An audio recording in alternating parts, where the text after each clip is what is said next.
long rebound. Steph, no timeout with 6. At 5, Curry for the lead.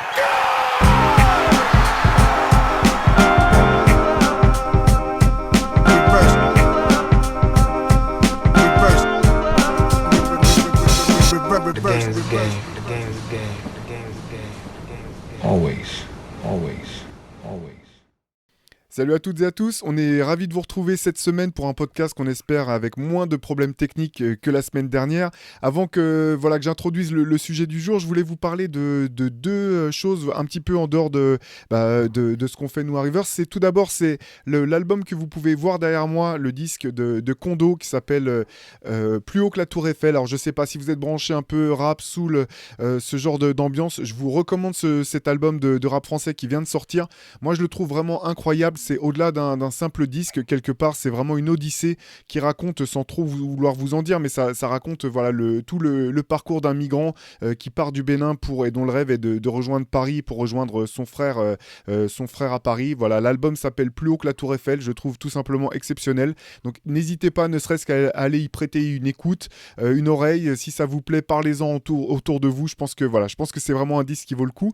L'autre chose dont je voulais vous parler rapidement, c'est le livre d'Elvis Roquin. D'Elvis Rocan, Elvis. Voilà, NBA 2003, les 50 stars de la NBA en 2003.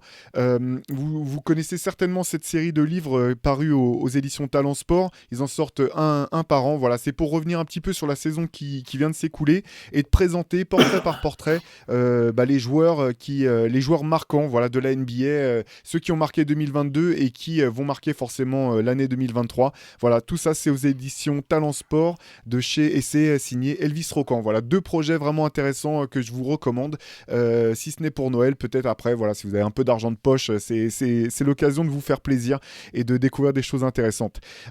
Sans doute, en parlant de choses intéressantes, je suis rejoint par mes acolytes, comme d'habitude, Shai Mamou, Antoine Pimel, petite forme, j'ai l'impression, les yeux un peu cassés, la gorge enrouée pour Antoine. Moi, je suis malgré tout ravi de vous retrouver cette semaine. On va parler d'un sujet chaud du moment, c'est les performances des Pélicans de New Orleans. Extraordinaire en ce moment avec un Zion Williamson qu'on retrouve tout simplement au niveau où on l'avait quitté avant ses pépins, ses blessures. On en avait parlé déjà un petit peu en pré-saison tous les trois. Au final, là, ces performances des Pélicans, leur statut et leur standing dans la conférence Ouest, est-ce que c'est quelque chose de surprenant pour vous ou est-ce que ça rejoint une certaine logique ? Je pense que ça rejoint une logique de début de saison où on était pas mal à les imaginer en outsider potentiel parce que Zion revient. La saison dernière a été quand même prometteuse. On a vu des choses qui se sont mises en place, un nouveau coach qui a amené des choses. On savait qu'il y avait beaucoup de potentiel, mais après, le tout, c'est de confirmer. Et même si on les voyait bien en outsider, il fallait encore passer la marche supérieure. Et le début a été honnêtement un peu poussif. J'ai un peu eu peur pour eux parce que peut-être trop de pression physique et extérieure sur Zion et sur l'équipe en général. Donc ça a démarré doucement. Pour au final, ils ont trouvé leur rythme de croisière, la dynamique est vraiment bonne. Et là, à l'heure où on parle, ils sont en tête de la conférence Ouest. Alors ça peut changer du jour au lendemain. Hein, ça, tous les jours, c'est une conférence. C'est le Far West cette année, c'est le cas de le dire. C'est hyper compétitif. Mais là, les Pelicans, pour l'instant, on approche de la barre des 30 matchs et ils sont dans le coup. Ils ont trouvé leur rythme, leur dynamique. Et c'est pas surprenant. Et j'espère que ça a amené à durer parce que moi, je les avais mis dans les bonnes surprises que j'espérais de la saison. Et j'avais même écrit un article pour dire... j'avais intitulé ça 5 raisons de croire que les Pelicans peuvent être des outsiders. Et pour l'instant... vu que l'Ouest est très ouvert, comme on le dit quasiment à chaque fois, ils sont bien dans la case des outsiders, si ce n'est mieux. Ouais, moi, sur leur bilan, les premiers de la conférence Ouest après 30 matchs, je ne m'y attendais pas. Et il y a un autre truc qui m'a beaucoup surpris, que j'avais sous-estimé chez eux, c'est leur profondeur d'effectif. L'effectif est beaucoup plus talentueux au-delà des 5-7 premiers joueurs que ce que j'avais imaginé. Et 2, c'est leur polyvalence. Ils ont de la taille, ils sont athlétiques, ils peuvent jouer petit, ils peuvent jouer grand. Ils peuvent faire un peu tout. Je n'avais pas percuté que cette équipe pouvait s'adapter à autant de de systèmes différents. Et ça, c'est vraiment les deux trucs qui m'ont surpris, que je n'avais pas vu venir. Et je pense que c'est deux ingrédients majeurs de leur début de saison et notamment de leur bonne série actuelle. Ouais, moi, ce qui est un petit peu marquant, alors c'est vrai, Shai, tu les avais annoncés parmi les outsiders potentiels en début de saison. Moi, j'avais encore quand même pas mal de questions autour de Zion Williamson. Au bout du compte, ça faisait longtemps qu'il n'avait pas joué. Et peut-être que je pense que j'avais été un petit peu dur, tu vois, dans l'analyse que je faisais de son jeu en début de saison. Alors, il était bon, mais je retrouvais pas forcément le potentiel dingue qu'on lui avait prêté. Et je pense que j'ai un petit peu sous-estimé cette année passé loin des parquets et le fait que lui aussi il était rouillé et qu'il fallait qu'il retrouve un petit peu de rythme. Et là j'ai le sentiment, je sais pas si vous le partagez, mais qu'il y a en fait les bons résultats de New Orleans en ce moment collent avec une montée en puissance assez impressionnante de la part de Zion. Ouais, et honnêtement, je le trouve même meilleur que là où on l'avait laissé avant sa blessure. Alors ça, effectivement, tu as raison, ça a peut-être pris un petit peu de temps. Logiquement, il n'a pas joué pendant longtemps. Il y a eu une transformation physique chez lui. Quand même, il s'est affiné, il a musclé d'autres parties de son corps. Il a travaillé sur plein d'autres aspects. Antoine, tu penses à quelque chose peut-être? Non, c'est la tête de Théo, excusez-moi. Moi c'est la tête d'Antoine, j'y peux rien. Pardon. Non, mais je trouve qu'il a progressé en fait. Même si ça a mis du temps au début de saison parce qu'il fallait que les choses se mettent en place, je le trouve. Alors déjà, il faut se souvenir de là où on l'avait laissé. Il était avant de se blesser, il était énormissime. Il était All-Star en termes d'efficacité, avec un jeu qui peut paraître old school aujourd'hui. On attend des intérieurs qui s'écartent et qui passent leur temps à shooter. Zion, il t'assassine dans la raquette. Il y a absolument personne qui peut défendre sur lui correctement au poste. Et il a plein d'autres talents qu'on avait moins vus sur ses premières saisons et qu'on voit là. C'est-à-dire que je trouve qu'il a progressé en défense ça se voit beaucoup depuis quelques semaines. Sur le playmaking, il est très bon dans l'utilisation du ballon et globalement, il fait de moins en moins d'erreurs et il est moteur. C'est le leader de l'équipe là. Je le trouve impressionnant.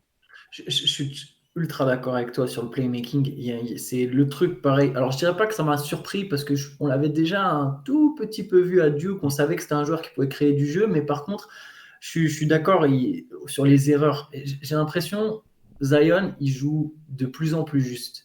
Et ça, pour les Pélicans, c'est énorme parce qu'en fait, ils ont une superstar qui attire une attention énorme sur la défense. Zion, il pèse même quand il tire pas. C'est un des mecs qui marque. Il est parti pour devenir le 3e joueur de l'histoire à marquer au moins 25 points par match en prenant 15 tirs au moins. Je crois que c'est ça la stat exacte. Et il rejoint Charles Barkley, qui est pour moi un joueur à qui il ressemble beaucoup. Oui. Je vois du Barkley dans Zion. Il y a ce côté Barkley MVP là, des Suns là, qui Bulldogs intérieur sous-dimensionné. Il est encore plus costaud. Je sais pas si c'est vraiment un intérieur à l'ancienne, parce qu'en fait, il drive énormément, mais tu as raison, il n'y a personne qui peut l'arrêter. Une fois qu'il est lancé, c'est un TGV, quoi, le mec. Ouais. Et il est agile, balle en main, il est costaud, il est rapide, il est mobile. Et voilà, comme je disais, il attire énormément l'attention de la défense. Donc, évidemment, il y a des prises à deux, quasiment constamment maintenant sur lui. Les Suns, ils ont fait plein de prises à deux sur lui. Et il lit bien le jeu, il fait la bonne action. Et ça rejoint un peu sur la profondeur, parce que quand tu as une superstar qui attire autant l'attention de la défense, tu as intérêt à avoir des joueurs capables de marquer autour. Et les Pélicans, derrière, du CJ McCollum, du Brandon Ingram quand il n'est pas blessé, Larry Nance, il y a José Alvarado, Devontae Graham, il y a Dyson Daniels. Il y a vraiment une très, très belle équipe. Ouais, c'est clair. Mais c'est intéressant la comparaison avec Barkley. Effectivement, on la retrouve complètement. Pour une fois, j'ai vu passer une phrase de Kendrick Perkins où pour une fois, je me suis dit, c'est intéressant, c'est pas n'importe quoi. Il le comparait à Giannis Antetokounmpo, alors pas sur le style de jeu, mais pour dire, Zion, il est indéfendable. Il n'y a pas un mec de sa conférence qui peut le défendre, qui peut défendre sur lui, un peu comme Giannis dans la conférence Est, sur cette espèce de mix de qualité physique, athlétique hors du commun, et talent et skills qui sont aussi pas normaux entre guillemets pour des joueurs de ce gabarit, quoi. Ouais, et alors même s'il y a le côté où il te détruit au poste tout en ayant cette qualité de drive dont on parlait, il a en lui la capacité de progresser et de shooter à 3 points. C'est ça le pire en fait, parce que s'il a vraiment envie, c'est comme Giannis au final. On sait que si Giannis il a envie de bosser un aspect, ça peut être le shoot à 3 points, ça peut être le handle. Zion il a cette capacité là aussi. Et sur le dernier match contre les Suns, il prend 3 tirs à 3 points, il en met 2. et c'était pas des trucs. Il est capable de les prendre en fait. Et si vous vous souvenez de ses tout premiers matchs en NBA, il y avait un match contre les Lakers où il rentre ses 3 premiers paniers à 3 points aussi. Donc il a cette capacité à s'adapter, mais pour le moment, il se repose quasi exclusivement sur ses forces. Il les développe au maximum pour dominer grâce à celle-là. Et là, je le trouve incroyable. On en discutait hier, je crois. Alors, on n'en parlait pas au début sur le premier point, sur la MVP race. Le premier mois, on n'en parlait pas trop parce que les Pelicans étaient un petit peu loin au poussif au classement et que Zion avait manqué quelques matchs pour soigner des petits pépins. Mais là, à l'heure actuelle, j'ai envie de l'inclure dans la discussion pour le MVP parce que son équipe a l'un des meilleurs bilans collectifs de la ligue. Ses stats, elles sont plus que connaître. Et il a ce côté ultra valuable où quand il est là, l'adversaire le sent passer et son équipe est tractée aussi par sa présence en fait. Ouais, clairement, il est dans la discussion, je pense. Après, à ce stade de la saison, il y a beaucoup de mecs qui sont dans la discussion, mais clairement, il est dedans. Sur le 3 points, pour rejoindre la comparaison avec Yanis, je pense qu'en fait, Zion, il n'aura jamais besoin. C'est ça le plus fou. Non, c'est en fait. Par contre, c'est vrai qu'il peut le faire. Et les fois où il va le faire, ça va apporter quelque chose en plus.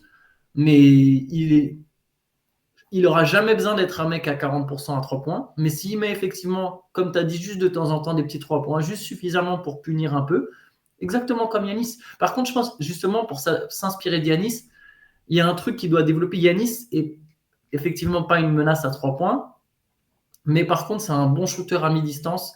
Ouais. C'est un bon shooter en fadeaway, en post-up.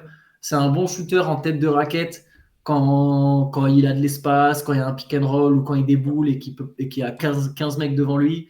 Je pense que ça, c'est un. Oui, 15 Théo. Ça ne me moquais pas, hein, j'étais pas du tout moqueur là. T'inquiète, je suis fatigué, je m'excuse auprès de tout le monde. Mais du coup, ouais, ça, c'est des armes que je pense Zion doit développer ou continuer à développer parce qu'il a déjà un peu ça en lui. Il en a mis d'ailleurs des fadeaway contre les Suns. J'ai le souvenir qu'il en met au moins un sûr. Ouais. Et ce genre de tir-là, ça peut l'aider à maximiser encore plus son jeu et son impact, quoi. Ouais, ce qui est impressionnant et ce qui est flippant avec Zion, c'est qu'il est déjà. En fait, il a un tel physique qu'on oublie tout le temps l'âge qu'il a, quoi. C'est un petit peu comme quand il était en high school, on se disait c'est pas possible qu'il ait cet âge-là. Ça fait que là, on oublie l'âge qu'il a et tous les éléments dont vous parlez, notamment le tir, ça va venir en travaillant tout simplement. Ça va venir naturellement. Et moi, il y a tout un autre aspect du jeu, je trouve, qui est encore un peu sous-développé dans ce qu'il montre, mais c'est aussi peut-être lié à son manque de compétition l'année dernière. C'est l'activité quand il n'est pas concerné directement par le ballon en attaque et en défense.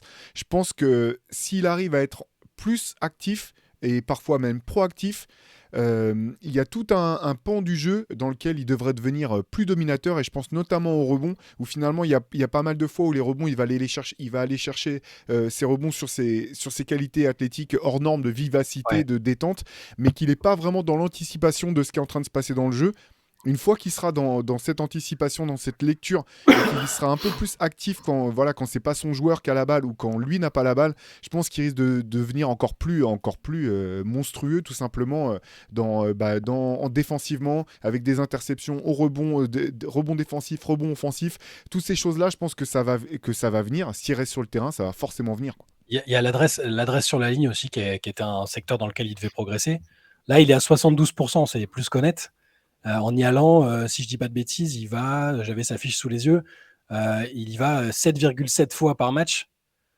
Donc ça commence à être un chiffre intéressant et en tirant à 72%. Donc imaginez, c'est comme Yannis, pour reprendre la comparaison avec Yannis, s'il se met à être pendant toute sa carrière à 70-72%, c'est pas un mec sur lequel tu vas avoir envie de faire faute, quoi. Mais même pourtant, il va t'enfoncer dans la raquette et tu pourras pas faire faute sur lui parce que tu sais que à 70-72%, je suis d'accord aussi avec toi. Sur le rebond, il peut faire évidemment mieux. C'est presque 7 rebonds par match, c'est presque pas assez par rapport à ce qu'il peut faire. Et il lui manque peut-être effectivement cette envie de se faire un tout petit peu plus mal ou d'être plus en mouvement quand il n'est pas concerné directement par l'action ou par le jeu. Mais c'est pas problématique pour les Pelicans en ce moment parce que autour, c'est tellement mobile, tellement intense, tellement agressif qu'il n'est pas encore forcément en besoin de passer ce cap-là. Ce sera peut-être le cas pour les matchs quand la saison va avancer ou quand il y aura les playoffs, certainement. Il ne pourra pas se permettre il sera obligé d'être proactif et d'être plus intense dans tous les cas. Ouais, Ça reste une équipe qui est pas mauvaise au rebond d'ailleurs. Oui, oui, oui. Ouais, et j'allais justement venir sur cette notion d'équipe, parce que ce que je trouve intéressant, et puis tout à l'heure, Antoine, tu as mentionné comme ça en passant le match contre les Suns, c'est l'état d'esprit de cette équipe, où alors, on va pas faire un mea culpa parce qu'en fait, à l'époque, je pense que ce qu'on en disait des Pélicans se tenait complètement, mais on avait l'impression il y a un an peut-être que l'équipe était sur le point d'exploser, que Zion était peut-être sur le point de demander de pas signer et d'essayer de se barrer. Finalement, ce qui est assez incroyable, je trouve, c'est l'état d'esprit dont fait preuve le groupe. Cette équipe, la manière dont manifestement ils ont à cœur de se protéger les uns les autres. Là, on pourra revenir peut-être plus en détail sur les deux confrontations avec les Suns récemment. Et ce que j'aime bien, en fait, c'est le positionnement de Zion, que je trouve déjà très mûr. Très leader, alors pas forcément à aboyer, rameuter les troupes, mais il a une espèce de calme et de détermination, je trouve, qui est vraiment intéressante pour une équipe aussi jeune, avec des joueurs qui sont passés par autant de choses, parce que, pour dire deux mots de Brandon Ingram, qui est, je pense, peut-être peut-être le facteur clé en fait de cette équipe, toujours sur la constance et jusqu'où il peut aller. Et si tu regardes un match de Brandon Ingram quand il est quand il est à 100% de déterminé dans l'activité, quand il est à fond, tu dis mais ce mec-là c'est un mec qui a le potentiel d'être 10 fois All-Star quoi. Et puis des fois tu tombes sur un match où tu comprends pas trop pourquoi il est pas tout à fait à ce niveau-là, tu le sens un peu moins impliqué défensivement, tu dis mais pourquoi est-ce qu'il tient pas plus ses duels, pourquoi il est pas plus dans les interceptions. Et je pense que c'est aussi un mec qui est passé par plein de trucs, quoi. Le passage aux Lakers, tradé à New Orleans, dans une équipe, il sait pas trop quelle est la direction. Après, Zion arrive et il sait pas si doit être lui quand même le franchise player ou si ça va être Zion. Toutes ces choses-là, j'ai l'impression que malgré tout, c'est en train de se mettre en place avec le coaching de Willie Green et qu'on est en train d'assister à une équipe qui, au-delà de son talent, commence à avoir une vraie vraiment confiance en elle, un peu à l'image des Grizzlies, dont l'une des forces principales, c'est cette espèce de détermination, peut-être de folie quelque part, et de confiance extraordinaire en ses capacités. Sur Ingram, ce qui est intéressant de noter, c'est que donc il a pas joué ces derniers temps, il est blessé à l'orteil. Donc ils ont gagné sans lui, mais quand il était là, je trouve que sa saison était discrètement de très très très bon niveau en fait. Il était dans les meilleurs shooters à 3 points de toute la ligue.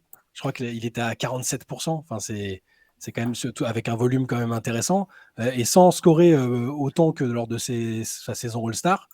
Il était là en deuxième couteau. Enfin, si ta deuxième option offensive, et encore, il y a McCollum. Donc, c'est-à-dire que si tu as 3 joueurs comme ça capables d'être à 20 points et d'alterner selon les soirs, t'es quand même bien, quoi.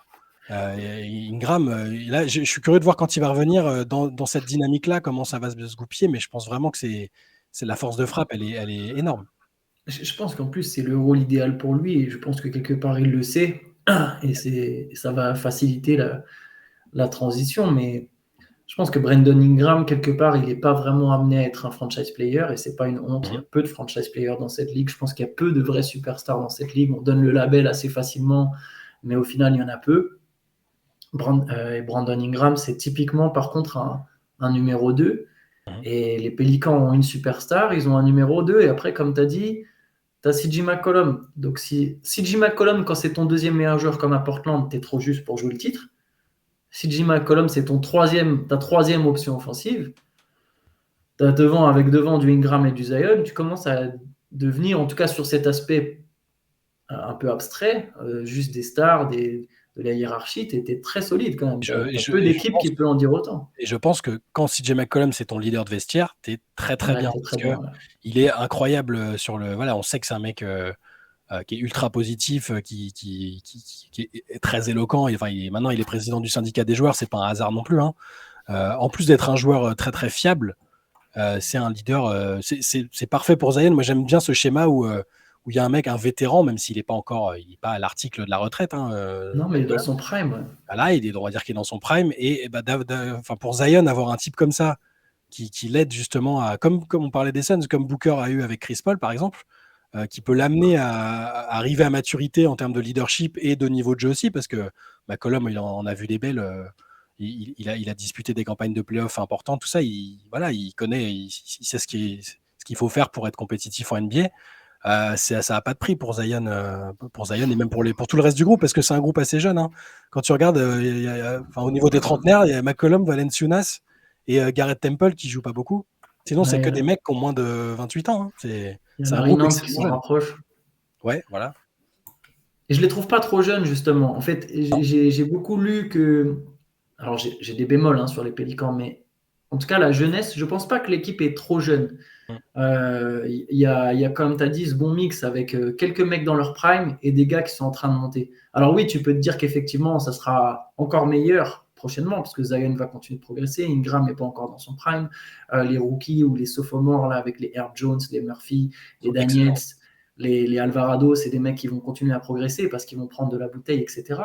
Mais je pense pas qu'elle soit vraiment trop jeune. Je pense c'est l'expérience plus le problème que la jeunesse. Mais au niveau de l'âge, je pense que dans l'âge, ils sont ce même effectif des Pélicans dans un an, tu changes rien du tout, juste tu leur donnes un an de plus, va commencer à être très sérieux, très sérieux. Ouais, c'est ce que je disais dans l'article d'hier. Alors c'est un parti pris de dire, moi je suis parti du principe que je les voyais, vu qu'on n'arrête pas de dire que l'Ouest est très ouvert, qu'il n'y a pas de rouleau compresseur comme à l'Est avec Boston et Milwaukee on peut peut-être inclure dedans aussi, mais moi je partais du principe on pouvait presque les considérer comme des contenders si les gros favoris étaient pas là, parce que justement comme ce que tu viens de dire, je les trouve pas trop jeunes, et les role players, les jeunes dont on parle, c'est des mecs qui sont d'une maturité incroyable en fait.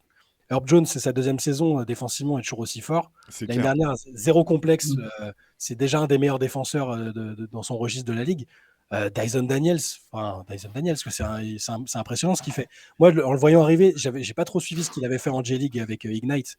J'avais l'impression que c'était peut-être un joueur, vu qu'il y avait beaucoup de monde autour qui essayait de briller aussi, et c'est le concept d'Ignite, peut-être qu'il avait besoin de refaire encore de la J-League. Je ne savais pas ce qu'ils avaient prévu pour lui. Il a été drafté très haut. Et là, à chaque match, l'intelligence défensive du mec, alors c'est sa première saison NBA, l'intelligence défensive plus du playmaking. Il peut te faire des matchs à 8 ou 9 passes. Il a peur de strictement personne.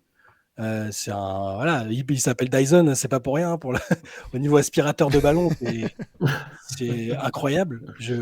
Et donc tous ces jeunes-là, même Alvarado, donc qui est pas jeune techniquement, mais qui a peu d'expérience au haut niveau, le mec, il revient, il sait d'où il vient, il a zéro complexe, il se donne à fond.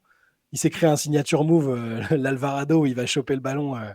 Ou même au foot, les mecs, ils ont piqué le move. Il y a tout un truc qui fait que je les trouve pas trop jeunes, et je pense vraiment que personne n'a envie de les affronter en playoff. On est encore tôt dans la saison, mais quand tu vois les armes qu'ils ont à leur disposition, s'ils sont pas blessés, s'il n'y a pas de problème, tu peux pas avoir envie de les affronter. En fait, tu parlais des Grizzlies, Théo, tout à l'heure. Ils ont ce côté un peu nous contre le reste du monde, sans être aussi peut-être obtus, mais ils ont vraiment ce côté, on n'a peur de personne, on n'est pas là pour on n'a pas envie d'être patient et de se dire on est une équipe de dans 2-3 ans. Si on vous joue au premier tour, on vous éclate, on n'en a rien à faire, quoi. C'est vrai, et je les vois comme ça. Il reste du temps et on va voir ce que ça va donner, mais pour l'instant, la jeunesse me paraît pas du tout être un problème. Ouais, je propose qu'on reparle à nouveau de. Voilà, je propose qu'on reparle un petit peu des Suns et des deux confrontations qu'il y a eu. Alors, c'est marrant parce que la semaine dernière, c'était vraiment pas notre semaine. On a enchaîné galère technique sur galère technique. Derrière, on fait les Suns qui enchaînent sur une série de défaites. En gros, on a porté la poisse à la moitié des gens dont on a parlé la semaine dernière. Mais oui, c'était assez intéressant quand même ces deux matchs. Parce que moi, ce qui m'a plu, c'est finalement, ça a fait pas mal polémique. Alors, je sais pas si vous avez vu le match, mais à la fin du premier match, le match est plié. Zion reçoit un ballon en contre-attaque et tape un 360 monstrueux. Ce qui plaît pas aux Suns, qui gueule, etc. Derrière, enfin, des propos en mode ça se fait pas. Le match était plié, tout ça. Moi, ce que j'ai bien aimé, c'est qu'au bout du compte, Zion a assumé en conférence de presse. Et il a rappelé que les Suns avaient sorti les Pélicans des derniers playoffs. Il y a des images qui sont remontées aussi, qui sont sorties d'un match où Michael Bridges avait lui aussi tapé un dunk à la fin d'un match contre les Pélicans. Et moi, j'aime bien ce côté-là, parce qu'en fait, on peut dire que c'est un petit peu, comment dire, mesquin peut-être, mais moi, c'est la preuve, c'est la marque d'une équipe et de joueurs qui ont pris date, en fait, qui ont noté des choses, qui se sont dit, ok, on n'est pas à ce niveau peut-être encore, mais on va leur montrer, et quand ça sera le moment de montrer, on ira jusqu'au bout de la démarche. Et j'ai trouvé ça intéressant, surtout que derrière, il les tape encore le match qui suit. Je ne sais pas ce que vous avez pensé, vous, de cette confrontation. Juste sur le dunk, une question toute simple, hein, mais si tu arrives à dunker en 3-6, tu joues un match, quel que soit le niveau, département, région, tout ce que tu veux, il reste 25 secondes vous êtes devant et tu as une contre-attaque. Tu arrives à dunker en 3-6, tu sais le faire. Tu le cases ou pas? Moi, je Attends, le case direct, je réfléchis même pas. moi qui étais seulement capable de taper des vieux un pied une main à la Yann Bonato, je te dis que je me serais pas, je me serais pas privé d'aller le mettre, Bah ouais, même si voilà. c'était la dernière Donc, ouais, seconde d'un déjà, match à plus c'est 30. ça, j'ai dit 3-6, mais même juste, tu vas le mettre ton dunk. Voilà, ça c'était juste sur le dunk. Là. Et puis venant des Suns, quand même, Ouais, c'est ça, c'est un peu l'hôpital qui se fout de la à un charité. Ouais, moment, complètement. ça va quoi. Et le Et petit... sinon, par contre, sur la double confrontation, c'est comme tu as dit, l'histoire de prendre date, j'aime bien cette théorie, on va dire. Tu sentais qu'il y avait un truc de ouais, on va vous taper. Et après la polémique sur le deuxième match, on sentait qu'il y avait le ok, mais on va vous retaper en fait. Alors il n'y avait pas Booker sur le deuxième, mais il y avait ce côté un peu, même s'il il laisse les Suns revenir sur la fin et ça arrache la prolongation, mais il y avait quand même un peu un sentiment où il y a une équipe qui est supérieure à l'autre. C'est nous, là, on vient, on vous tape, et voilà, c'est qui les patrons. Il y avait un peu un truc comme ça qui se dégageait, je trouve, sur le match. Et j'ai trouvé les Pélicans très intéressants dans l'ensemble. Pareil, eux aussi, au final, n'étaient pas au complet, il manquait Ingram. Zion, comme un peu sur tout ce qu'on a dit depuis le début là, du pod, hein, en mode superstar, en mode domination, qui fait les bons choix. C'était vraiment deux matchs avec des enseignements intéressants et qui, je pense, donnent une bonne appréciation de l'équipe qu'est New Orleans. C'est pas anodin quand même de battre, même, ok, Booker est pas là, mais Phoenix a déjà montré qu'ils étaient capables d'avoir un mec important absent et de quand même dominer une rencontre. Pour moi, tu domines l'équipe qui était jusque-là plus ou moins en tête avant la mauvaise série, avant qu'on attire le mauvais œil sur eux la semaine dernière. C'est pas du tout anodin parce que, comme tu disais, ils prennent un peu rendez-vous. Ils montrent que tu peux prendre des avantages psychologiques en saison qui se répercutent en playoff aussi. Hein, parce qu'en playoff, les mecs vont se souvenir de choses. Il y aura des match-ups qui vont se répéter. C'est pas anodin. Faut pas prendre ça pour argent comptant et se dire s'il y a une série, les Pelicans vont forcément gagner cette année. Mais j'ai trouvé ça, plus le fait qu'ils aient battu Denver quelques jours plus tôt. Voilà, les Pelicans me semblent pas être une équipe qui prend des matchs à la légère.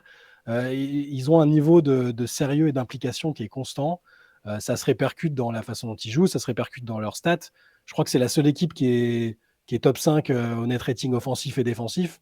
J'aime bien c'est cette notion d'équilibre. Ils sont équilibrés, ils sont constants. Il y a pas, c'est pas forcément feu d'artifice offensif ou juste une équipe qui lockdown en défense. Il y a ce côté cohérent, on sait qui on est, on sait ce qu'on veut faire. Moi, c'est ce qui me rend hyper optimiste pour eux. Ça se retranscrit aussi chez leurs joueurs, en fait. J'aime bien la personnalité de leurs joueurs, de leur leader. Zion, je le trouve toujours aussi intéressant et à la fois humble mais ambitieux. J'aime de plus en plus ses prises de parole aussi, parce que c'est un garçon qui est timide à la base, hein, qui a eu une période difficile à gérer sa blessure, l'insistance des gens sur son contrat, le fait qu'il... Enfin, faut se souvenir, on avait l'impression que ce serait le premier joueur à se barrer à la fin de son contrat rookie en étant un aussi gros pic.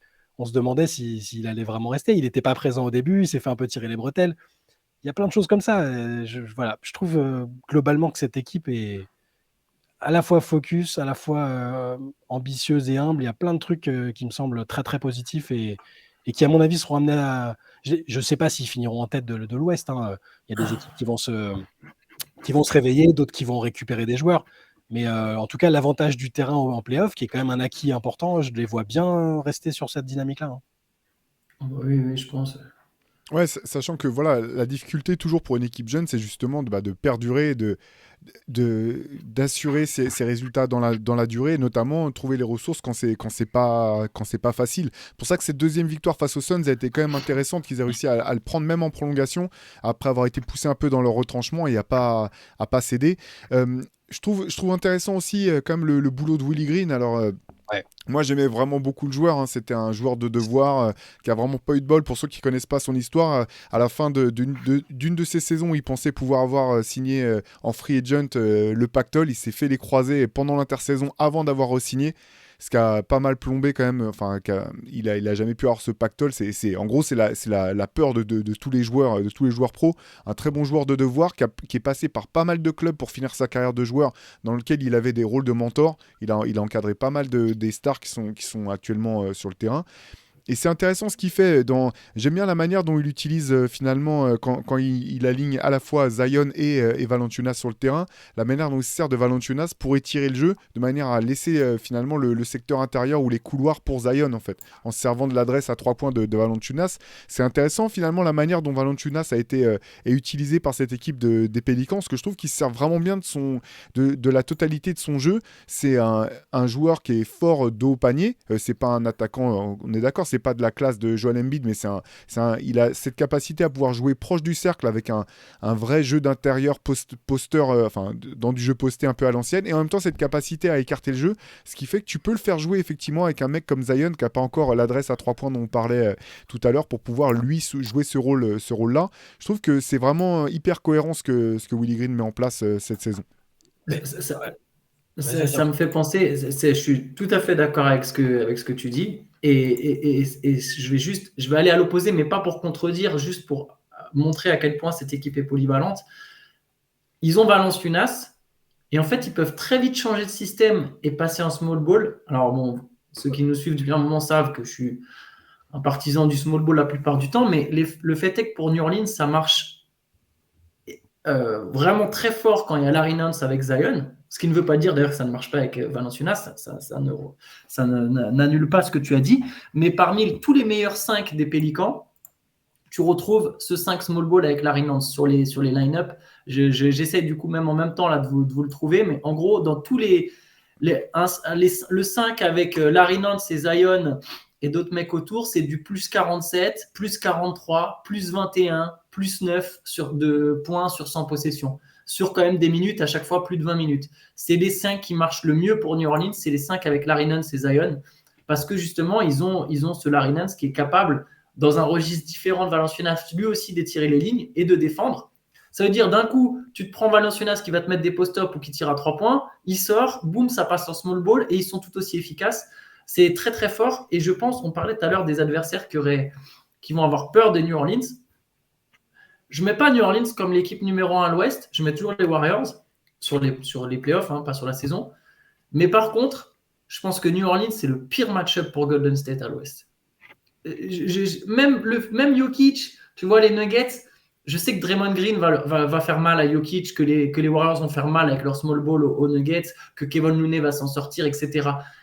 L'équipe qui, je pense, peut le plus gêner Golden State, c'est New Orleans. Parce qu'ils auront cette capacité à un moment à faire « Ok, vous jouez small ball ? Pas de souci, nous aussi. Larry Nance, Zion, ok, on a Brandon Ingram. » Et ça rivalise vraiment poste pour poste dans le style, dans tout ce que tu veux, dans le mélange mobilité, qualité athlétique, ça va rivaliser. Et cette profondeur d'effectif, cette capacité à passer de Valanciunas à Nance et inversement, je pense que ça va vraiment faire mal à beaucoup d'équipes. Mais ouais, et je pense que pour revenir sur le coaching staff, ça va avec ce que tu viens de dire, Antoine, parce que tu peux avoir la polyvalence et les joueurs pour pratiquer différents types de basket, il faut avoir la capacité de le faire. Willie Green, il me semble être un très bon mix entre le player's coach, parce qu'on le voit dans les speeches, il est quand même assez inspirant, les mecs, ils l'adorent, ils sont prêts à aller au combat pour lui, et le coach X&O's, tactiquement plutôt au point, il est entre deux styles, et ça me paraît être assez efficace. Et dans le coaching staff, je voulais aussi mentionner Teresa Weatherspoon, parce qu'elle a joué un rôle gigantesque pour que Zion revienne mentalement et physiquement. Il l'a dit. Je t'interromps rapidement, Shai, parce que tu avais fait un article vraiment hyper intéressant sur Basket Session à ce sujet-là. Tu peux peut-être la représenter simplement et réexpliquer un petit peu ce que tu avais pu mettre dans ce papier. C'est une des pionnières, c'est une pionnière en WNBA, une meneuse à New York, hyper forte en défense, hyper spectaculaire, qui n'a jamais rien gagné, mais qui est un peu dans la légende de la WNBA. Et elle a toujours eu le respect des joueurs NBA, elle traînait avec, et elle s'est retrouvée dans le staff des Pelicans. Elle a aussi passé des entretiens pour peut-être être la première head coach femme en NBA. Ça n'a pas marché, mais elle est restée dans des Pelicans. Et elle a noué une relation vraiment très très forte avec Zion. C'est elle qui s'occupe de lui mentalement et dès qu'il a besoin de s'entraîner. Et durant la période où ça allait vraiment pas pour Zion, où il faut pas le cacher, il a parlé de dépression, des idées noires, etc. Il a dit que c'était elle qui l'avait le plus soutenu. C'est un taiseux, Zion, et elle a réussi à le dérider, à le faire parler quasiment en étant une sorte de psy, de deuxième parent, de deuxième mère pour lui. Et c'est elle qui l'a aidé à revenir à ce niveau mental et physique qu'on voit aujourd'hui, en fait. Et c'est pour ça que je pense que l'ensemble du coaching staff est à mettre en avant pour les Pelicans pour l'instant, parce que il n'y a pas que le coach, tu as aussi les gens autour qui gravitent, spécialistes défense, spécialistes attaque. Teresa Weatherspoon, elle est un peu perçue comme une coach plutôt complète, mais avec l'aspect... il suffit de l'écouter parler. En fait, elle est déjà passée dans des podcasts comme chez les Knuckleheads avec Darius Miles et Quincy Richardson. Je vous recommande d'aller écouter parce qu'elle a une vie et une carrière complètement dingue et la façon dont elle parle de basket, c'est ultra, ultra intéressant. Et elle parle beaucoup de Zion et du fait que elle l'a déridé au point de le faire pleurer le jour où il lui a avoué que ça allait pas bien. Il disait que ça allait, qu'il était prêt à revenir, qu'il travaillait, mais puis un jour elle a dit non, je sens que ça va pas, dis-moi ce qui se passe. Et puis là il s'est effondré et c'est à partir de là qu'il a pu commencer à se reconstruire et je pense à devenir là ce qu'il est en train de devenir sans les problèmes physiques. On touche du bois pour lui et avec ce statut de, je pense qu'on est tous d'accord pour dire qu'il a le potentiel pour être une superstar de la ligue, hein. C'est pas et pour revenir au niveau auquel il est aujourd'hui et qui permet de porter les Pelicans où ils sont pour l'instant là. Ouais, c'est clair. Du coup, pour parler un petit peu du potentiel, alors pas forcément que de Zion, mais de cette équipe, en étant un peu réaliste, parce que là, on commence forcément, quand une équipe commence à cartonner comme ça, avec tous les atouts dont on vient de parler, on a tendance tous et chacun à s'enflammer un petit peu. J'ai vu pas mal passer la question de savoir est-ce que ça peut faire d'eux carrément des contenders pour le titre dès cette année, vu l'état de forme qu'ils sont en train de montrer. Vous, de quel côté est-ce que vous penchez sur cette question? Jusqu'où est-ce que vous pensez, en restant réaliste, que cette équipe peut aller? Si je prends ma définition des favoris au titre, techniquement, ils ont quasiment toutes les caractéristiques que je mettrais, c'est-à-dire la superstar, la deuxième star, la troisième option, la profondeur, la polyvalence, etc. Mais je pense quand même, je les vois plus comme le favori des outsiders que des vrais contenders. Je suis très difficile sur le nombre de superstars, sur le nombre de candidats au titre. Pour moi, ça se compte que sur les doigts d'une main. Et pour l'instant, je ne mettrai encore que 4 équipes. Je mettrai encore Milwaukee, Boston, Golden State, en supposant qu'ils vont se renforcer pendant la saison. C'est une petite supposition. Je pense que Golden State n'est pas tout à fait tant qu'il n'y a pas un vétéran ou deux de plus. Et je mettrai les Clippers au complet, même si c'est un très gros si. Mais voilà, après le match de cette nuit, franchement, j'ai regardé cette nuit Clippers-Celtics. Quand les Clippers y sont au complet, c'est quand même une vraie dinguerie. Quand Kawhi discrétion. Quand Kawhi est là, il est là. Ouais. Franchement, quand ils sont au complet, les Clippers, c'est vraiment dur d'aller les chercher. S'ils sont au complet sur les playoffs, c'est très difficile. Ça va être très, très, très difficile d'aller les chercher à l'Ouest.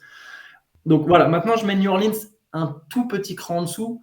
Et pourquoi donc, comme j'ai dit, dans un an, tu prends exactement le même effectif sans renfort, je pense que ça peut aller au bout. Mais cette année, je les mets encore plus le meilleur des outsiders parce que j'ai du mal à voir Zion et les Pélicans faire ce que Michael Jordan n'a pas réussi à faire, ce que LeBron James n'a pas réussi à faire, ce que Stephen Curry n'a pas réussi à faire, ce que Kevin Durant n'a pas réussi à faire. C'est-à-dire que tu es là, Zion, ça va être ses premiers playoffs et dès ses premiers playoffs, il va jusqu'au titre. Tu vois, j'ai du mal à voir ça. Je pense qu'une équipe, elle a besoin, si on parle que de titre, je ne parle pas d'aller loin, je ne parle pas d'être fort, je ne parle pas de faire un beau parcours, je parle purement de titre, de sacre, tu finis avec la bague. Michael Jordan, il s'est cassé les dents avant d'aller jusque-là. Kevin Durant, il s'est cassé les dents. Le Thunder, ils font un premier tour où ils sortent, ensuite ils font une finale de conf et ensuite ils vont en finale NBA avec Kevin Durant et Russell Westbrook. Une équipe aussi forte que celle des Pélicans aujourd'hui. Je pense que et James Harden, voire peut-être plus forte d'ailleurs. LeBron James, il s'est cassé les dents aussi. C'est un processus par lequel toutes les superstars sont obligées de passer. Les équipes passent. Les Pélicans ont perdu un premier tour, certes, mais ça manque encore d'expérience. Ces gars-là, qu'est-ce qui va se passer quand en finale de conférence, il y a 2-2 et ils jouent un Game 5 ? Tu vois, même s'ils ont toute la confiance, toute la maturité que tu veux, quelle va être leur réaction face à des mecs qui connaissent déjà le chemin, face à un Curry qui connaît déjà le chemin, un Kawhi qui connaît déjà le chemin. Tu vois, quand tu n'as pas encore eu cette espèce de truc, même les Celtics de l'an dernier, avant de faire finale, ils se cassent la gueule plein de fois en finale de conférence. Tu vois. Moi, j'ai peur que ce soit ce petit truc, ce petit raté, le petit échec qui derrière te fait prendre le bon de plus. Je pense que c'est ça qui leur manque encore aujourd'hui. Zion, voilà, il va jouer ses premiers playoffs. S'il arrive à être sacré champion dès ses premiers playoffs, tu vois, même Ingram, au final, Ingram, ils ont joué un tour quoi, l'an dernier. Ils ont joué un tour où ils jouent sans aucune pression, donc c'est beaucoup plus facile. Là, ils vont être attendus, scrutés toute la saison où on sait, c'est une équipe forte, ils ont fini premier, deuxième ou troisième, on sait comment ça marche, on regarde les schémas. Les Suns, ok, ils ont dû préparer leur série, mais tu vois ce que je veux dire, ils sont arrivés pour jouer le 8e quoi, l'an dernier. C'est pas pareil. Les Suns doivent une fière chandelle à DeAndre Ayton d'ailleurs sur cette série-là. Oui, non, mais New Orleans s'est battu comme les les Suns Pélicans ont étaient fait forte diminués aussi. impression. Ouais, c'est ça. Les Pélicans ont fait forte impression, mais il y avait zéro pression. Tu vois ce que je veux dire? C'était déjà, entre guillemets, d'être là, c'était déjà une victoire. Là, ça sera différent. Et je pense qu'il y a un moment où ça peut leur jouer des tours. Maintenant, je pense qu'ils peuvent je pense que le minimum qu'ils doivent viser, c'est la finale de conf. Après, s'ils sortent au deuxième tour parce qu'ils sont joués les Warriors ou les Clippers, je pense qu'ils s'en remettront, ils accepteront. Enfin, ça va, ils ne se diront pas que c'est un échec monumental, mais je pense que leur potentiel final de conf, ça me semble complètement honnête. Finale NBA, c'est pas impossible. Je trouve pas ça impossible. Selon le match-up, selon le truc, ils peuvent effectivement aller en finale NBA. Après, voilà. Je pense que si on reste sur des équipes au complet, sans blessure, etc., c'est pas encore Milwaukee, c'est pas encore Boston. Mais on en est très très près et je pense que cette année sera la naissance d'une grande équipe. Voilà.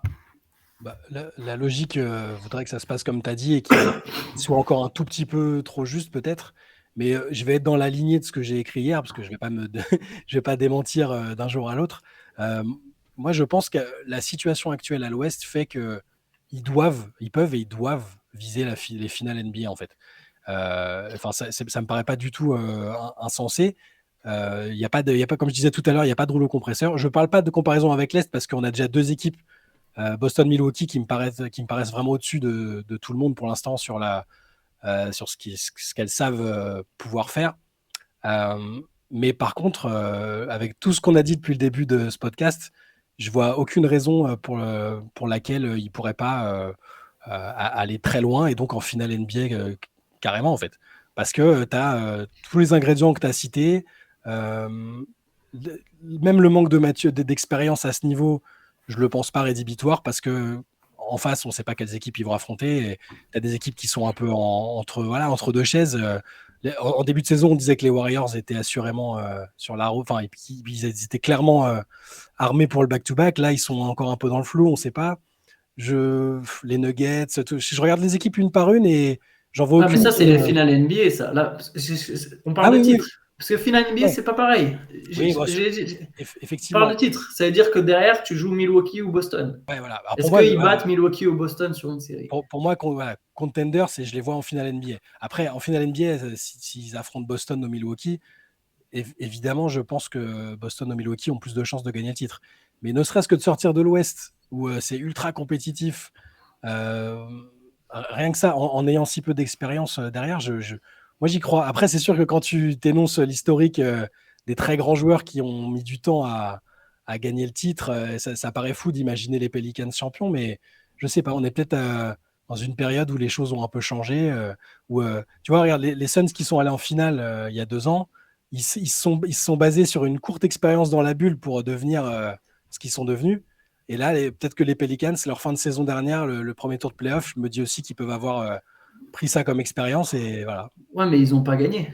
Ils ont pas gagné. C'est pour ça que j'ai dit, je parle vraiment de titre, purement de titre. Okay. Pour le titre, sur le titre, et sachant que les Suns, Chris Paul, c'était sa première finale de conf avec les Suns. C'était ça. C'était la toute première fois. Il avait fait une avec Houston. Oui, voilà. Parce que j'allais dire, leur meilleur joueur, en tout cas leur leader, avait plus d'expérience que les. Alors, McCollum a fait une finale de conf avec pourtant. Mais leurs 2 meilleurs joueurs n'ont jamais encore été dans cette position de Game 5. Il y a 2-2. Game 5 des finales de conférence. Et là, mon pote, tu peux pas sortir un match à 15 points. Tu peux pas sortir un match à 20 points. Tu vois, il faut que tu mettes 30, 35 points, que tu pèses. Dans le 4e quart-temps, tu pèses. C'est toi qui as la balle. Ingram, Zion, ils n'ont encore jamais été dans cette situation. C'est juste pour la petite comparaison avec les Suns. Mais je pense que tu as raison. Hein. On est sur une conférence Ouest ultra ouverte. Mais je suis peut-être dans un optimisme un peu béat parce que je regarde pas mal leurs matchs, qu'il y a une espèce de vibe autour de l'équipe. Tu vois, ils sont sur un marché qui à la base n'est pas du tout. Je veux dire, il y a 1 an ou 2, on se disait vivement que ça déménage parce que New Orleans, bon, c'est pas fou au niveau, il n'y a pas un engouement terrible, l'équipe est managée avec les pieds. Enfin, tu vois, on avait l'impression que ça menait nulle part en fait. On se disait, Zion, il va peut-être partir.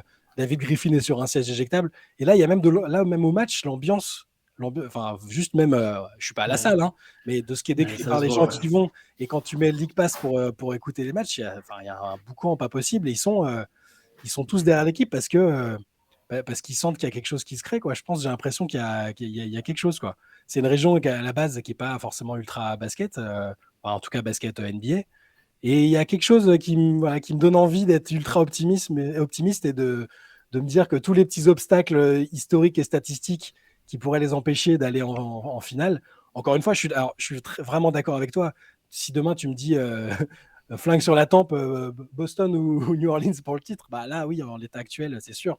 Par contre, je suis pas sûr de dire la même chose contre n'importe quelle équipe de l'Ouest sur une série de playoffs parce que je les sens décomplexés, ambitieux à la fois. Et tout un truc qui me rend vraiment très enthousiaste à leur sujet. Ouais, finalement, je trouve que le plus gros handicap pour cette équipe des Pelicans, c'est le fait que les playoffs commencent pas la semaine prochaine. Ouais, ouais. Là, ils sont vraiment dans la configuration parfaite pour ça.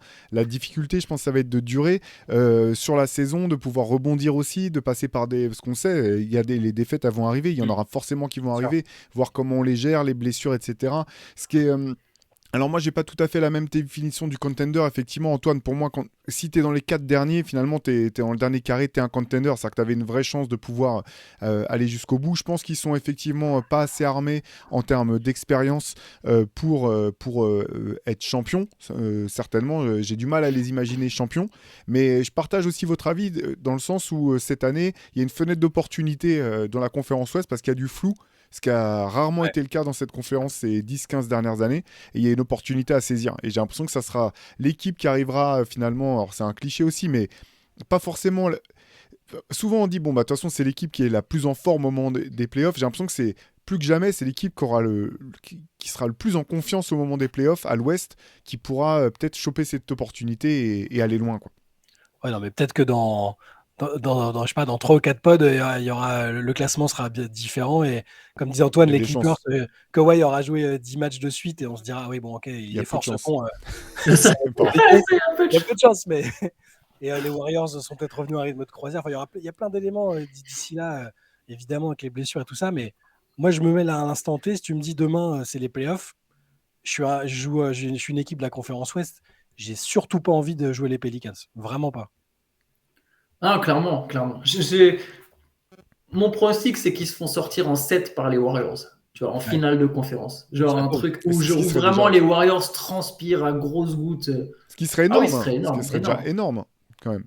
Franchement, non, mais à chaque fois, j'aime bien me replacer dans le passé. Comme je disais tout à l'heure, vous vous rendez compte, il y a 1 an ou 2, on vous aurait dit, c'est l'équipe peut-être la plus excitante de l'Ouest pour les années à venir, et on trouverait même pas ça scandaleux qu'ils soient en finale de conf ou finale NBA. Ça paraît dingue, ils avaient rien qui était vraiment en place. Enfin, vous vous rendez compte, ils avaient Stan Van Gundy comme coach qui a pas du tout réussi à mettre son empreinte. On se disait, bah, c'est foutu, ils vont encore tout casser. Et ils sont pas taillés pour être une des équipes de l'Ouest en fait. Et là, je trouve que c'est déjà un exploit d'avoir réussi à rebâtir, enfin ou en tout cas être crédible, ne serait-ce que crédible aujourd'hui, et qu'on se dise pas, les Pelicans c'est une source de moquerie. Ils ont une mascotte débile, des joueurs pas compétents, un, un GM qui a pas d'idée, qui a fait des boulettes au niveau des trades. Et là, on se rend même compte que le travail qui a été fait sur le scouting pour la draft, il est excellent en fait. Pour l'instant, là, sur les dernières saisons, quand tu fais Herb Jones en deuxième tour, Dyson Daniels pris assez haut, mais qui finalement est déjà très très performant, plus le trade de McCollum, finalement, il est incroyable parce qu'au-delà de ses stats qui sont bien sans être fabuleuses, bah, tu as un leader, tu as exactement le leader qu'il te fallait à ce moment-là. Donc, tout ce qui a été fait récemment, depuis le moment où moi je me souviens d'avoir fait un article David Griffin sur un siège éjectable, et c'était Wash, je crois, hein. Attention, les Pelicans discutent en interne de changements, que ce soit au niveau coaching staff ou general manager. Et là, on est on est en fin 2022, on arrive début 2023, et on se dit c'est une équipe qui travaille très bien, qui a une vraie politique sportive qui marche. Et rien que ça, c'est un exploit incroyable. Donc Ouais. Je pense que c'est la naissance d'une grande équipe. Vraiment. Tu vois, il y avait un petit côté, les Warriors, quand ils se font sortir par les Spurs en 2013 ou 2014, je ne me souviens plus de la date exacte, je suis désolé, mais c'est soit 2013, soit 2014. Ils se font sortir par les Spurs au deuxième tour et on sent qu'il y a quelque chose. Quoi. Je pense que c'est 2014 parce que je pense que Ouais. c'est juste avant l'année où ils sont champions en fait. C'est la dernière année avec Ouais. Mark Jackson, si je me trompe pas. Quand ils sortent Denver qui avait fait une grosse saison régulière, ils les sortent au premier tour. Moi, ce qui m'avait pas du tout étonné à l'époque, et finalement ils poussent, comme tu le dis Antoine, les Spurs dans leur dernier retranchement. Il y a un match assez fou de Manu Ginobili qui tue un peu les trop jeunes Warriors sur la fin, mais c'était pour remettre le contexte, mais pardon. Ouais, mais non, mais c'est ça, c'est typiquement ça, tu vois. Et même la manière dont tu as dit, tu vois, les Warriors qui manquaient encore un peu d'expérience, il y a un peu ce côté-là, je trouve, chez les Pélicans, une équipe différente, hein, bien sûr, dans la construction, mais dans l'atmosphère qui se dégage, ou même le Thunder, même si le Thunder au final n'a jamais été champion, mais il y a même un petit côté Thunder 2011 quand ils sweepent les Lakers et qu'après ils se font sortir en finale de conférence, mais contre les Mavs, mais voilà, tu vois, il y a un peu cette atmosphère de attention, on arrive. Ça, c'est l'an 1. Genre, on est déjà fort, mais vous n'êtes pas prêt pour dans un an, quoi, ou dans 2 ans. Tu vois, et leur super Zion n'a que 22 ans. Tu parlais tout à l'heure de l'âge de Zion, que ça se voit pas. Il a que 22 ans. Ouais, c'est fou. Ouais. C'est ce mec-là, dans 3 ans, c'est une machine qui retourne la ligue, quoi. Donc, ouais. Ça va être beau. Je pense ouais, pour rejoindre, juste finir sur ça, rejoindre ce qu'avait dit Shai. Je pense que l'ascenseur émotionnel de l'excitation pour les fans de New Orleans, c'est pas mal, quoi. T'es passé de waouh, la franchise, c'est peut-être chaud, à putain, le futur, c'est nous, quoi. Bah oui, nous on disait. On va s'auto-balancer, nous on disait, mais ça sert à rien cette franchise, faut l'envoyer à Seattle. Là au moins il y a une vraie fanbase, qu'on reparte sur des basses scènes et tout. Au bout du compte, tu dis, bon bah tant mieux pour la ville de New Orleans et tant mieux pour le club, voilà, les fans de basket sur place. Et cette équipe, mais c'est vrai, je vous rejoins là-dessus. On a le sentiment qu'il y a peut-être la naissance de quelque chose de grand. Après, voilà, il y a tellement d'incertitudes. Il faudra voir sur les blessures, l'ego des joueurs. Mais en fait, ce que je trouve intéressant dans ton parallèle avec les Warriors, c'est que, et ce dont tu parlais sur la flexibilité qu'offre cette équipe, c'est que je vois pas pour l'instant. Alors, je vois des zones sur lesquelles ils peuvent progresser, mais je vois pas un point faible flagrant en fait. Je trouve qu'il y a vraiment une base ultra solide et qui va effectivement des choix du GM. Faut reconnaître quand peut-être on se gourre. Même le trade de Valanciunas pour Steven Adams. Moi, j'adore Steven Adams. C'est un choix payant parce qu'il est bien plus complémentaire de Zion que n'aurait pu l'être Steven Adams. Donc tout ça, il faut reconnaître que de haut en bas, il y a de la complémentarité, il y a de la logique, il y a une base ultra solide. Maintenant, comme pour toutes les autres équipes, ça sera une question de pas de pépins de santé, un peu de chance le jour où tu as besoin d'avoir de la chance, ce genre de petites choses. Mais en tout cas, ouais, l'équipe est belle. Et en plus, c'est une équipe qui est kiffante à jouer. Il faut reconnaître aussi, on va pas se mentir, on aime les stats avancées, mais quand tu as un joueur comme Zion sur le terrain, un score comme Brandon Ingram, CJ McCollum, c'est aussi une équipe qui est spectaculaire, qui est agréable à voir jouer, quoi. C'est clair. Bien sûr. Bon, bah nous, de toute façon, on va continuer à suivre ça de très près, forcément. Merci encore de nous avoir suivis cette semaine. N'hésitez pas à partager, liker, commenter, tout ce que vous voulez si vous appréciez nos podcasts. On vous remercie d'être de plus en plus nombreux à nous suivre. Il y a plein de bonnes choses qui s'annoncent, de toute façon, pour la fin d'année. Comme vous savez, en NBA et puis sur Basket Session, on vous prépare aussi des petites surprises. On vous dit à la semaine prochaine. Ouais, Shai, oui, bien sûr, Shai. Ouais. J'allais oublier de le rappeler. Le nouveau rendez-vous immanquable. Allez, je te passe la parole. Non, pas de souci, c'est nouveau, c'est normal qu'on oublie pour l'instant. Mais avec Antoine, pour l'instant, tous les mardis soirs à 23h, on se fait un petit live Twitch en détente pour parler un peu NBA, pour parler de tout ce qui nous passe par la tête, des sujets dont on a envie de causer. N'hésitez pas à venir avec nous, comme la semaine dernière pour la première, c'était très sympa. Donc n'hésitez pas à venir passer une tête sur Twitch à 23h. On mettra les liens de toute façon sur le site avec un petit article et sur les réseaux sociaux. Donc n'hésitez pas à venir passer un petit peu de temps avec nous ce soir. Voilà. Voilà, que ça soit ce soir ou la semaine prochaine, en tout cas, on sera ravis de vous retrouver. D'ici là, portez-vous bien et à très vite. Ciao. Ciao.